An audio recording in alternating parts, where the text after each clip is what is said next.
Berita selanjutnya, Tribuners tak ada titik terang dari Disnaker mantan sekuriti KFC Ambon tempuh jalur pengadilan. Upaya memperjuangkan hak normatif melalui jalur mediasi tak kunjung membuahkan hasil. Mantan petugas keamanan gerai KFC Wailela akhirnya membawa perkara pemutusan hubungan kerja atau PHK sepihak yang dialaminya ke Pengadilan Hubungan Industrial atau PHI. Justi Patihawean, 44 tahun, mengungkapkan persoalan yang menimpanya telah dilaporkan ke Disnaker Kota Ambon sejak November 2025. Namun setelah melalui tahapan awal, ia diarahkan untuk melanjutkan pengaduan ke tingkat provinsi.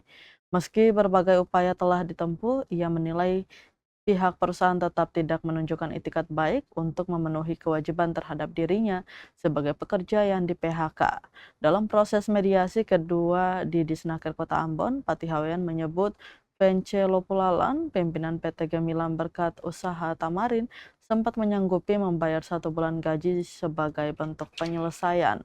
Namun tawaran tersebut ditolaknya karena dinilai tidak sesuai dengan hak normatif yang seharusnya diterima pekerja yang di-PHK. Seiring berjalannya waktu, seluruh proses telah ditempuh hingga ke Disnaker Trans Provinsi Maluku. Namun hingga kini, kata Patihawean, tidak ada kepastian maupun titik terang. Ia juga meminta agar persoalan yang dialaminya mendapat perhatian serius dari Hendrik Lewerisa selaku Gubernur Maluku. Lebih jauh, Patihawean menduga kasus serupa tidak hanya dialaminya seorang. Ia meyakini ada petugas keamanan lain di gerai KFC wilayah Ambon yang mengalami nasib serupa, namun memilih bungkam karena takut kehilangan pekerjaan. Diberitakan sebelumnya, Justi Patihawean mengaku menjadi korban PHK sepihak tanpa hak normatif meski telah mengabdi hampir 5 tahun sebagai security di gerai KFC Wailela, Rumah 3, Kecamatan Teluk Ambon, Kota Ambon. Ia mulai bekerja sejak Maret 2021 tanpa pernah menerima surat kontrak kerja resmi. Selama bekerja, ia menerima gaji 2,2 juta rupiah per bulan, naik menjadi 2,3 juta pada 2023 dan 2,5 juta pada 2025. Namun pada 3 November 2025, ia diberhentikan sepihak tanpa surat peringatan, tanpa surat PHK, tanpa pesangon, tanpa uang penghargaan masa kerja, serta tanpa uang penggantian hak.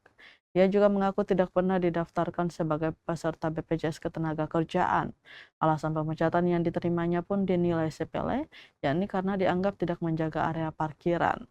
Patihawean menegaskan sebagai pekerja yang di-PHK, dirinya seharusnya mendapatkan pesangon uang penghargaan masa kerja dan uang penggantian hak sebagaimana diatur dalam Peraturan Pemerintah Nomor 35 Tahun 2021 dengan besaran yang disesuaikan masa kerja.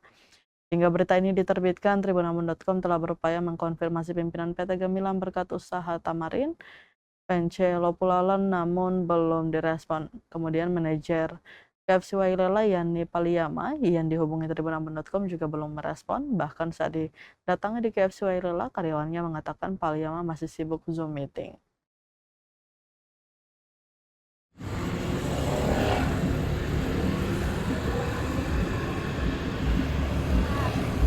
Download Tribun X sekarang, menghadirkan lokal menjadi Indonesia.